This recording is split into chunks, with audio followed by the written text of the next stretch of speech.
Hola a todos, estamos en un nuevo programa de Desconocidos, personas que usted no conoce, pero yo sí.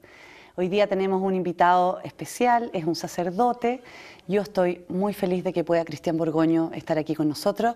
Hola Cristian, muchas gracias por venir al programa. Nada, Francisco, un gusto estar aquí contigo en tu programa. Me alegro mucho. ¿Por qué invitamos a Cristian? Yo normalmente invito a las personas que a mí me generan admiración en algún ámbito de la vida. Y la verdad es que yo creo que los sacerdotes católicos y también de otras iglesias muchas veces no se valora por lo que han vivido o lo que han sufrido. La Iglesia Católica ha tenido cismas, siempre hay errores que se cometen, somos todos seres humanos. Y yo acá quiero mostrar una parte más humana de lo que puede vivir, así como un empresario se puede quedar sin su empresa porque quebró, una persona se puede quedar sin trabajo, bueno, un sacerdote también muchas veces puede derrumbarse de alguna manera en lo que confió, en lo que puso su vida, con la gran diferencia que aquí tenemos a Jesús de base, que yo creo que eso es lo que hace, ¿no es cierto?, que no se termine derrumbando todo. Cristian, ex sacerdote de los legionarios, sacerdote hoy de una parroquia, diocesano, de la parroquia San Mateo, me decía, de Lovalledor. Así ¿Sí? es. ¿Desde cuándo que somos sacerdotes de Lovalledor y diocesano? Bueno, llegué a Santiago, que es cuando inició mi proceso, a mediados del 2012. Y en la parroquia que estoy ahora estoy desde marzo del 2013. Bueno, acabo de cumplir 5 años. O sea, ya lleva muerto tiempo de diocesano. Sí, ya estamos hechos. ¿Y cómo ha sido este cambio? Porque yo cuando te conocí, no sé, la última vez yo creo que te habré visto en Roma, en un ambiente académico, nada que ver, que esto de estar metido con las patas en el barro. Tiene que haber sido fuerte el cambio. Mira, yo, evidentemente, cuando uno se proyecta hacia adelante, a veces los monstruos son más bravos de lo que son realmente. Yo te diría que fue una cosa más o menos así. Yo pensé que me iba a costar más, pero desde el primer momento te diría que me encontré muy a gusto, sobre todo porque el diocesano recibe mucho más de cerca el cariño y la compañía de la gente. Y eso finalmente es lo que a uno lo sostiene, ¿no? Sí, claro, me imagino. Tú estudiaste medicina primero, Sí. hasta quinto año. ¿Y qué pasó ahí? Bueno, después de terminar el quinto año fue cuando entré al seminario con los legionarios, eso fue en el año 95, y después seguí todo el proceso de formación hasta que me ordené en el año 2006. ¿Cuántos años son de formación para Normalmente son sacerdote? unos 12 años. 12 Depende un años. poquito de individuo a individuo, pero más o Ya. menos estamos en torno a los 12. Pero es largo. Es largo, sí. Y cuando uno se convierte, perdona la ignorancia, pero es también para que la gente entienda, cuando uno se convierte en sacerdote de alguna congregación específica, ya sea los legionarios como tu caso, o por ejemplo un jesuita, ¿esto es independiente de las diócesis de los países? Claro, digamos, en la Iglesia Católica hay dos grandes grupos de sacerdotes históricamente. Se llaman los regulares, que son los religiosos que siguen una regla, y los seculares, los que vienen del mundo sin una regla. Pero todos tienen dependencia de lo que se llama técnicamente un ordinario, o sea, como un jefe, que en el caso de los regulares es de nivel mundial, ¿sí? Independientemente de qué tan extendida está la congregación, siempre tiene una cabeza a la cual hace referencia. Igual un sacerdote diocesano siempre tiene un obispo al cual hace referencia. Perfecto, pero los sacerdotes de las congregaciones puntuales, como por ejemplo lo que tú fuiste de los legionarios o jesuitas, ¿responden al obispo? Responden al obispo en cierta manera. Ya. En aquello que atañe la vida de la diócesis. Ya. O sea, por ejemplo, si ellos son párrocos, no lo son a su manera, sino que tienen que insertarse en las directrices del obispo. O cualquier otra cosa que hagan dentro de la diócesis. Ya. Pero ellos pueden salir y entrar de la diócesis sin mayor problema. En cambio, un diocesano está radicado en la diócesis. En la diócesis. Y tú te hiciste entonces sacerdote por los Legionarios de Cristo. Claro. ¿Cómo conociste a los Legionarios de Cristo, Cristian? A través de un personaje, el padre John Riley. Y en la Universidad Católica, porque ellos tenían una presencia bastante importante en la Universidad Católica. ¿Le agradeces de todas formas el enamorarte de Jesús, me imagino? Porque finalmente un sacerdote... No, yo no tengo ninguna bronca con el hecho de haber, digamos, llegado a este camino a través del tema de los legionarios, digamos, ¿no? Porque evidentemente es el camino que finalmente condujo a donde estoy ahora. ¿Sí? Ahora, eso no quiere decir que todo el camino haya sido bonito, sí, evidentemente. Y cuando entonces tú te ordenas de sacerdote en el 2012. 2006, después de 12 años. Sí. Y cuando te ordenas sacerdote, ¿dónde te vas a vivir? ¿O cómo Me vivías? quedo en Roma porque yo me dedicaba a la enseñanza. Perfecto. Entonces estoy todo ese tiempo dedicado a la enseñanza, el 2006 más o menos, hasta el 2011. ¿Cuándo se destapa todo esto con el Papa Ratzinger? ¿Qué año? Mira, esto lo que pasa es que se destapa en varias fases. Ya. La primera fase, llamémoslo así, de destape, es del año 2006, justo el año que yo me ordené. De hecho, tengo el recuerdo muy vivo porque cuando se destapó, esto fue en mayo del 2006, yo me iba a ordenar diácono un mes después, 15 días en realidad. Y la primera duda que me vino, chuta, pero si esto es así, ¿quién nos va a ordenar, no? Porque ¿quién se hace cargo de ordenar a un grupo proveniente de ese lugar donde estaba el padre Maciel, ¿no? Y el tema es que la misma congregación lo que hace es un poco dar vuelta a la tortilla, como se dice, y presentar esto como una persecución al fundador de parte de la misma iglesia. O sea, inicialmente no se creyó en esto. Internamente, o sea, Maciel era el justo perseguido en el año 2006. El año 2006. ¿Y cuándo esto se da vuelta para el otro lado? Cuando tú dices ya, claro. O sea, parece que todos estos que acusaron y persiguieron efectivamente tenían razón. Efectivamente, eso sucede oficialmente, me refiero al gran público, el febrero del 2009, cuando se revela no el tema de los abusos que eran lo que se había denunciado en un momento, sino que este hombre tenía una mujer y tenía hijos, ¿no? Eso es lo que se revela. No se dice nada del resto. No que se dice solo eso, o sea, solo se eso. queda en que este sacerdote, claro, que era fundador de los legionarios, resulta que tenía una hija. Tenía una hija y tenía una familia paralela, al parecer. Claro, fondo una doble vida, claro. Sí. Claro. Tenía como varias cosas, porque según entiendo, no solo era la familia paralela, sino que además, no sé, personalidades distintas, pasaportes... Bueno, tenía pasaportes falsos, tenía una serie de cosas, digamos, a gran escala, vamos a decir, era como un estafador profesional, no era un simple amateur, ¿no? Pero eso es lo que se revela.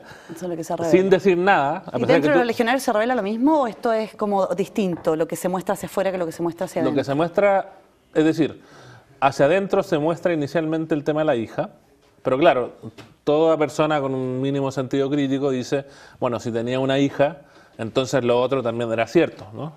Pero los legionarios no lo dicen en primer momento, sino que lo dicen cuando ya, digamos, todos ya habían hecho esa operación y se instala el hecho de que él no solamente tenía una familia paralela, sino también era un abusador sexual. Porque fue por ese motivo que la Iglesia lo condenó en el 2006. Por abusos sexuales. Y las personas que habían hecho denuncias por abusos sexuales, esto venía hace mucho rato, entonces. Del 97 más o menos. Desde el 97. O sea, buenos 10 años. ¿Y qué te pasa a ti, Cristian, cuando sucede todo esto? Tú dentro de este mundo de sacerdote ordenado, cuando uno, no sé, puso todo en la parrilla, digamos, yo le voy a dedicar mi vida a esto, me gusta este movimiento, voy a seguir a esto. Exacto. ¿Qué ocurre dentro tuyo?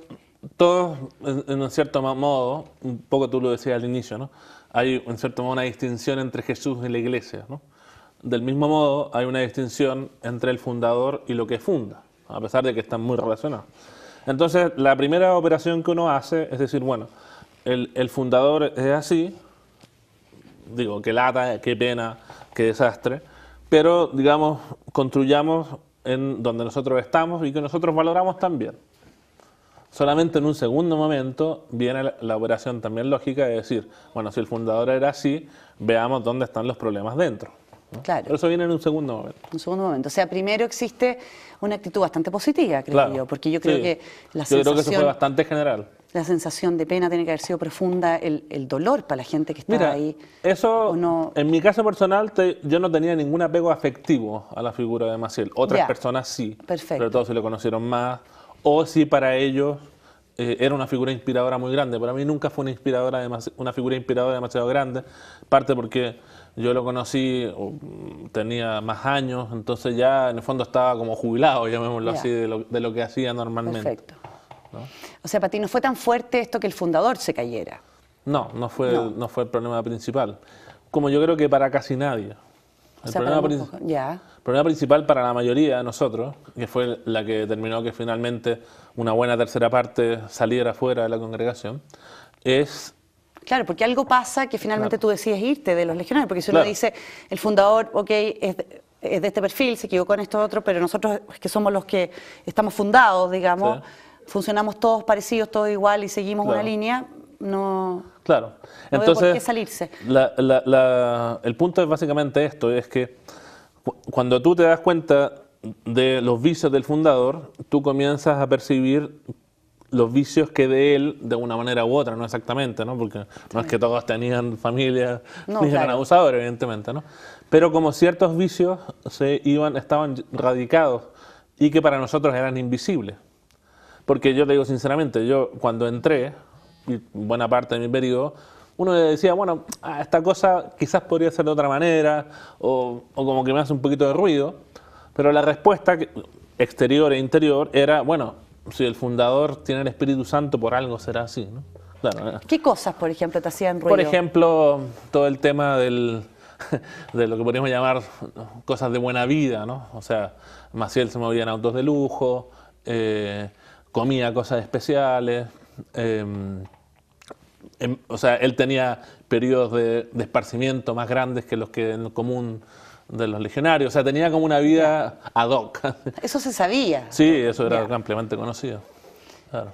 Y empieza a hacer ruido esto y uno dice, bueno, entonces, ¿cuánto de esto chorrió para abajo? Esa es la pregunta. O sea, ¿por qué finalmente tú y otras personas deciden salirse del movimiento como tal o de la congregación? Claro. Bueno, uno comienza a identificar ese tipo de cosas, en el fondo que los vicios de Maciel parcialmente eran también vicios de los que dirigían la congregación. O sea, este gusto por cosas buenas, vestidos refinados, comida refinada, vacaciones de un cierto tipo, cosas de ese tipo, ¿no? Una cierta tendencia a ser un poco caprichosos, si tú lo quieras decir en un lenguaje más común. ¿No? O sea, tomar decisiones sin demasiado apego a protocolos, sino que me nació así, lo he tomado así. Más bien lo hacía constantemente. Y digamos, los superiores de la congregación lo hacían igualmente. Y uno le quedaba como con mal sabor de boca por decisiones que aparecían un poco arbitrarias, ese tipo de cosas. ¿Y qué hace finalmente que tú decidas salirte? Bueno, yo como... Un proceso, me imagino. Sí, claro.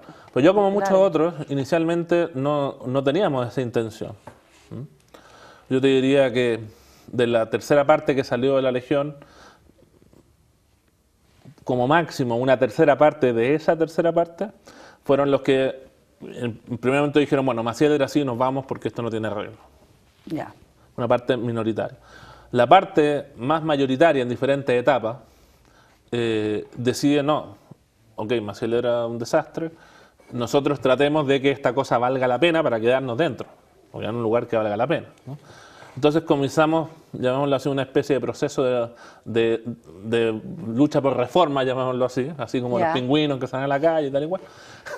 Como para reformar lo que había, mejorar, construir, etc. Y en base a la renuncia a ciertos principios que veíamos que eran los principios malos que Maciel había instilado en la congregación y que en cierto modo estaban descritos en la misma visita apostólica, porque en todo este periodo hubo un momento en que el Papa Benedicto mandó a 5 obispos a visitar a toda la congregación y ellos hicieron un informe donde emergieron los puntos más importantes. Ya, perfecto. Y nosotros dijimos, bueno, agarrémonos de estos puntos y cambiemos la cosa. ¿Y qué pasó? Nos encontramos con mucha resistencia, básicamente. Dentro de los mismos legionarios. Dentro de los mismos legionarios. Tú dices que es más o menos un tercio de las personas que se fueron. Sí, más o menos. ¿De qué número de personas totales estamos hablando? Estamos hablando solo de sacerdotes unos 300 sacerdotes. ¿Solo sacerdotes o también los seminaristas? También? Lo que pasa es que los seminaristas... Bueno, el legionario de Cristo es como una galaxia, ¿no? Tiene un grupo de sacerdotes que son los legionarios, después tiene consagrados varones y consagradas mujeres. Consagrados varones son muy pocos, menos de 100. Las consagradas mujeres llegaron a ser casi 1000 y ellas se redujeron a la mitad, más o menos. Y después están los legionarios, que los legionarios, a diferencia de los consagrados y consagradas, que son como de un solo tipo, había seminaristas y sacerdotes. Perfecto. La diferencia es que el que sale seminarista ya en el fondo queda como fuera inmediatamente. El sacerdote, al salir como sacerdote, tiene que buscar otra pista de aterrizaje, llamémoslo así, como a mí. Claro, si que quiere seguir siendo sacerdote y ejerciendo el ministerio. Y era el deseo de la mayoría. Porque yo te diría que de esos 300 que salieron, un 10% más o menos ha dejado el ministerio. O sea, poco. Poco comparado a los que siguen siendo sacerdotes. A los que siguen siendo sacerdotes. ¿Y hay más chilenos? Chilenos que hayan salido. ¿Que eran sacerdotes, que salieron y que siguen siendo sacerdotes? No son muchos. La mayoría de los que salieron chilenos dejaron también el sacerdocio, son 2 o 3.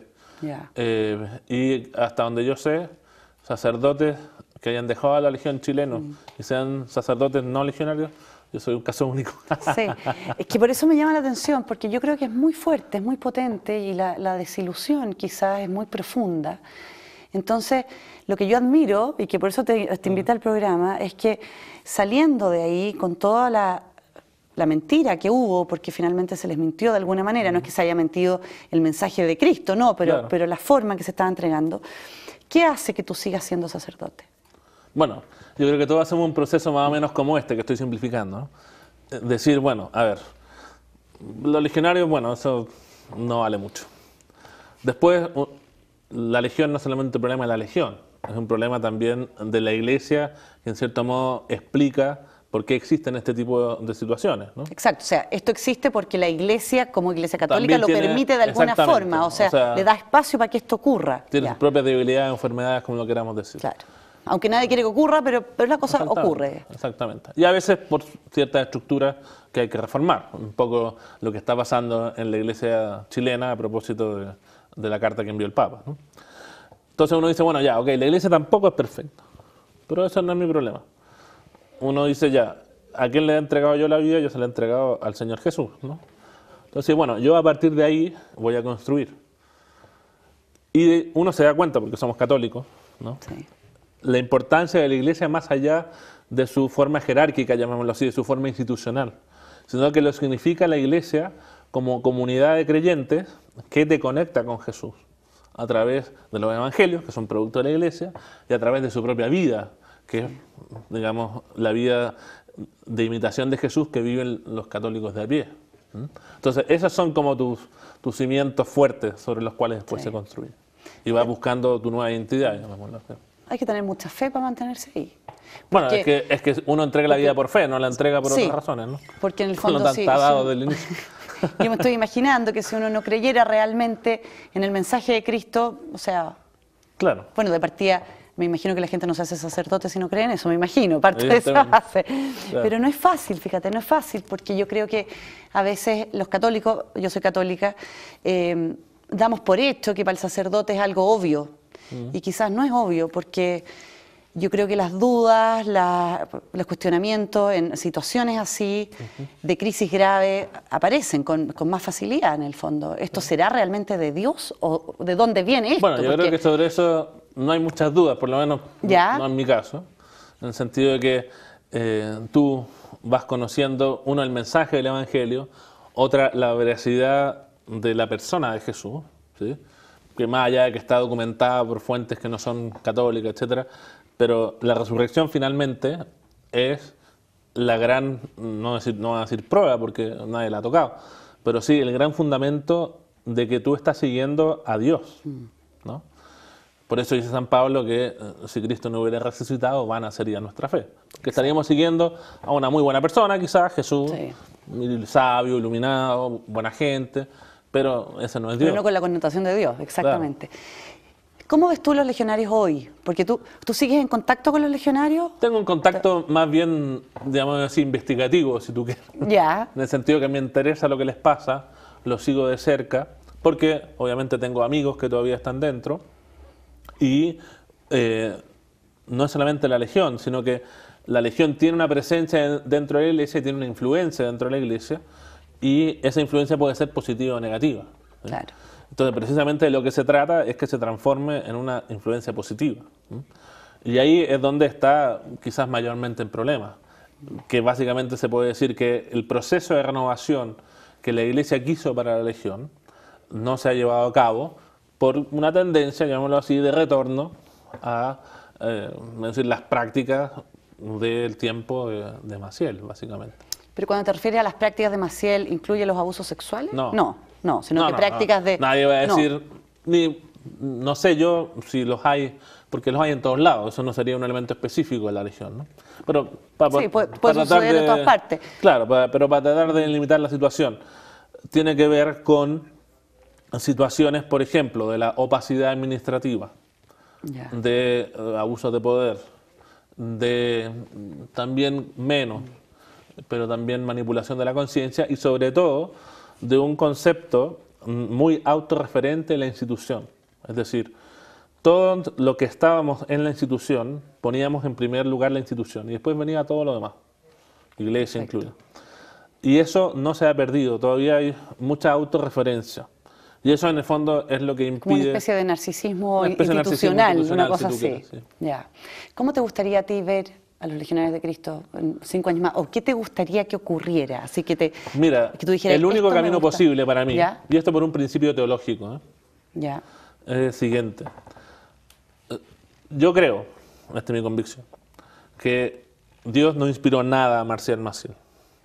Por lo tanto, la Legión de Cristo es fruto de una idea de una persona, con sus bemoles, con sus aciertos y sus desaciertos, pero finalmente fruto de la idea de una persona, no es una obra de Dios. Para que pueda transformarse en una obra de Dios y toda esa bondad, llamémoslo así, que existe en las personas que están dentro de la Legión, es necesario que esa acción de Dios sea acogida por ellos desde dentro. Y surja, llamémoslo así, una figura o varias figuras inspiradoras. Perfecto. Que podríamos llamar los refundadores. Mientras eso no suceda, es muy difícil que se pueda romper con lo que se ha aprendido casi desde la cuna, porque muchos de ellos entraron a los 11 años. ¿no? Sí. Y eso requiere... ¿A los 11 años? 11 años, sí. ¿Cómo a los 11 años? Porque los legionarios tienen una gran red, de hecho actualmente la mayoría de los legionarios vienen de ahí, de seminarios menores, donde algunos entran a los 11 años, están 4 o 5 años en el seminario menor y después ya pasan al seminario mayor y siguen su camino. Espérate, tú me estás diciendo que un niño de 11 años entra a un seminario. Sí. ¿Para ya ser sacerdote o ser seminarista? ¿O qué? En teoría se dice que es un espacio privilegiado de discernimiento. O sea, se entiende que no porque entre ahí va a ser sacerdote. Y eso se explicita de una cierta manera. ¿Y los padres aprueban esto? Y los padres aprueban, sí, sí, siempre con Eso- permiso de los padres. ¿Son colegios especiales? ¿Qué Claro, son? son como colegios especiales. La mayoría de las veces las clases son dentro, otras veces van a clases, sobre todo cuando están comenzando a un colegio de los legionarios. ¿Y en Chile existen? No, ya no. No, Se ya cerró no, ya. hace unos 8 años, me parece. Ya, qué bueno. Sí. O sea, porque bueno, digo yo, no No, sé, a es que ver, me parece El seminario menor no es peligroso un pescar a un problema niño. con tal de que haya una adecuada integración con la familia. Porque la familia es el espacio privilegiado de formación para un niño. ¿sí? Cuando el seminario intenta sustituirla, ahí es los problemas. Y el modo de ver los legionarios, menos, porque obviamente tienen a la iglesia encima, entonces la iglesia no les permite hacer cualquier cosa como hacían antes. Sí. Entonces la cosa ya está más temperada naturalmente, ¿no? Pero está siempre esa idea de que la familia, más que ser una ayuda y ser el espacio privilegiado de formación, es, no digo una competencia, pero sí un lugar que no hace bien la pega y por lo tanto es necesario hacerlo dentro ¿Qué del opinas seminario. tú de eso? Yo creo que un error de planteamiento. Yo también creo, no sé, por eso te pregunto. No, yo porque- creo que un error de planteamiento, Sí. exactamente. Por eso que donde existen seminarios menores, que existen en otras diócesis, en Chile nunca pegaron mucho, pero en otros lados son bastante extendidos, están a partir de esa filosofía. O sea, de colaborar con la familia en la preparación de este joven para que pueda en el futuro, si él quiere, ser un buen sacerdote. Claro, si la pregunta es qué libertad tiene ese niño después que ha estado desde los 11 años como para discernir a los 18 si es que entra a la universidad o sigue un camino sacerdotal. Porque al final, si es que a mí me formaron en un lugar donde me dijeron que esto era la verdad, lo bueno, lo bueno, lo bueno, Exacto. y la conciencia va modificándose, va creciendo, tiene que ir aprendiendo. Ese es el gran problema. Ese es el problema, claro, exactamente. Tú me mandaste, y hablábamos fuera de cámara también, de que actualmente, así como en Chile, ahora el Papa mandó una carta a los obispos. Sí. Dentro de los legionarios también se había hecho, o se estaba haciendo, un proceso donde quieren reconocimiento a las personas que en algún momento fueron catalogados como conspiradores. Exactamente. Y que ahora se los reconozca. Exactamente, pasa algo muy parecido a lo que se ha vivido aquí en Chile con Juan Carlos Cruz, con James Hamilton, con Andrés Murillo. El grupo, llamémoslo así, inicial de víctimas en la Legión son 8 personas, que fueron los que en 1997 saltaron a los medios, denunciaron al padre Maciel y la Iglesia no hizo nada prácticamente hasta el año 2004. ¿Y ellos denunciaron por abuso? Por ¿O abuso, por sí. distintas cosas? No, por abuso. Todos por abuso sexual. Todos ellos fueron abusados por Maciel. Fueron abusados. Igual Y que las víctimas de Carragher. Ya. Y ellos públicamente expusieron este Así problema. es. Y no fueron escuchados. No fueron escuchados, fueron calumniados. O sea, Además fueron tratados de mentiroso, de calumnia, de Exactamente. conspiración. Lo mismo que sucedió acá, ya. Sí. ¿Y qué piden ellos ahora? Ellos piden cosas bien parecidas a lo que piden los nuestros, llamémoslo así. Reconocimiento en primer lugar. No son chilenos. No, ellos son mexicanos Ya. casi todos. Y todos que entraron a los 11 años y dentro, digamos, de su seminario fueron abusados por Maciel. Y ahí hay otro elemento, digamos, espurio, si tú quieres, de la Legión de Cristo. Normalmente las demás congregaciones o los demás movimientos en la iglesia lo funda una persona que recibe una inspiración y se rodea de colaboradores que le ayudan, ¿no? Maciel no. Maciel no quería colaboradores, quería seminaristas, cosa muy extraña, ¿no? Nadie más lo ha hecho así. Entonces, en el fondo, dicen las víctimas, yo creo que quizás es un poco exagerado, pero no está demasiado lejos de la realidad, que Maciel lo que quería era una especie de pequeño harem. Y eso, desgraciadamente, fue lo que fue el inicio de la Legión de Cristo, donde prácticamente todos los que eran seminaristas entraban muy pequeños, a los 11, 12 años, eran abusados por Maciel. ¿Y ellos piden entonces un reconocimiento público, o que se les pide perdón público? Claro. ¿Una reparación de algún tipo? Por parte de la Legión, cosa que la Legión no ha hecho hasta ahora.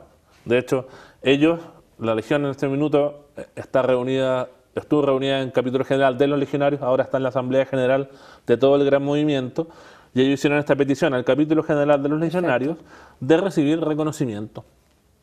Y hasta ahora se lo ha ignorado. Ellos mandaron la carta más o menos, estamos hablando casi un mes ya. La Legión recién sacó un comunicado hace menos de una semana diciendo que había recibido la carta, 2 semanas después de haberla recibido. Todavía no se han puesto en contacto al día de hoy, ¿no? 17 de abril, con las víctimas, y lo están ignorando, como se hizo con Juan Carlos Cruz, con Andrés Murillo aquí también. En su momento. Bueno, pero con este ejemplo el Papa debiera haber por lo menos un cambio, ¿no? No sé, porque ya si el Papa de la Iglesia es el que pide perdón por esto, el Papa ha hecho un gran gesto invitando a Juan Carlos Cruz, a Hamilton y a Murillo, a Santa Marta a estar con él. Yo me esperaría un gesto análogo de la Legión. A lo mejor el Papa no los va a invitar porque el Papa... ¿Y el Papa por qué no los puede invitar a ellos también como víctimas? Lo podría hacer. Lo podría hacer. Lo podría hacer. A mí me gustaría, sería un bonito gesto para ellos. Pero quizás uno no lo puede exigir, pero por lo menos sí de los legionarios, que son, digamos, los victimarios, uno exigiría un comportamiento de ese tipo, que me parece a mí lo más razonable. Tú tienes una página en Facebook, ¿cómo se llama? Sí, se llama Legiolix. Legiolix. Está inspirado en Batilix, ¿no? Ya. ¿Y quiénes participan ahí? Porque hay como 2.000 personas, me dijiste. Son como 2.000 personas, todos ex legionarios, ex miembros del movimiento, algunos en activo también. O sea, la misión que tenemos nosotros como página es, llamémoslo así, contar el lado B, ¿sí? O sea, nosotros sabemos que lo que hace la Legión, la gente lo conoce y hace cosas buenas. Nosotros queremos mostrar aquello que no está tan bien y que desgraciadamente es silenciado. Y al ser silenciado no es objeto de crítica interna. Eso es lo que falta en la Legión, que haya una saludable crítica interna. Perfecto. Nosotros queremos colaborar con ese proceso y también de crítica, llamémoslo así, para los que están alrededor de los legionarios, ¿no? De manera que si entran en contacto con ellos, puedan discernir lo bueno y lo malo y no se queden simplemente con lo que la Legión presenta, sino con un abanico un poco más amplio de datos, ¿no? ¿Cómo se entra ahí? ¿Legiolix? Legiolix. Legiolix. Por Facebook Legiolix.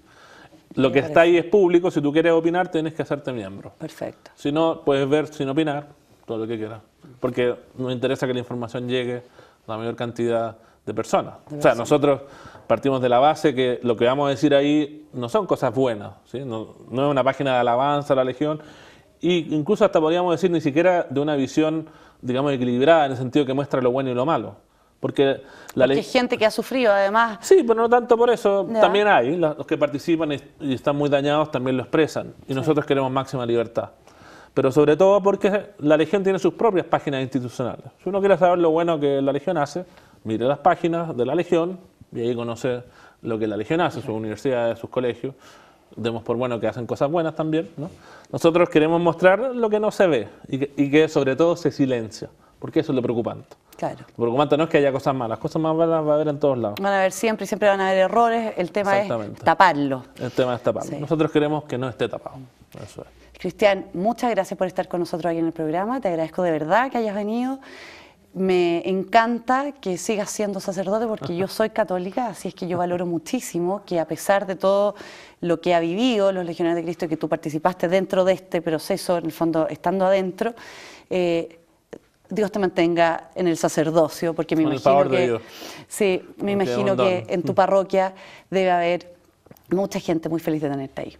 Yo espero. Ojalá, esperemos. A pesar de que es una parroquia chica, pero precisamente porque es más chica, es más familiar. Está bien. Muchas gracias, Cristian. Y nosotros nos vemos en otro programa de Desconocido.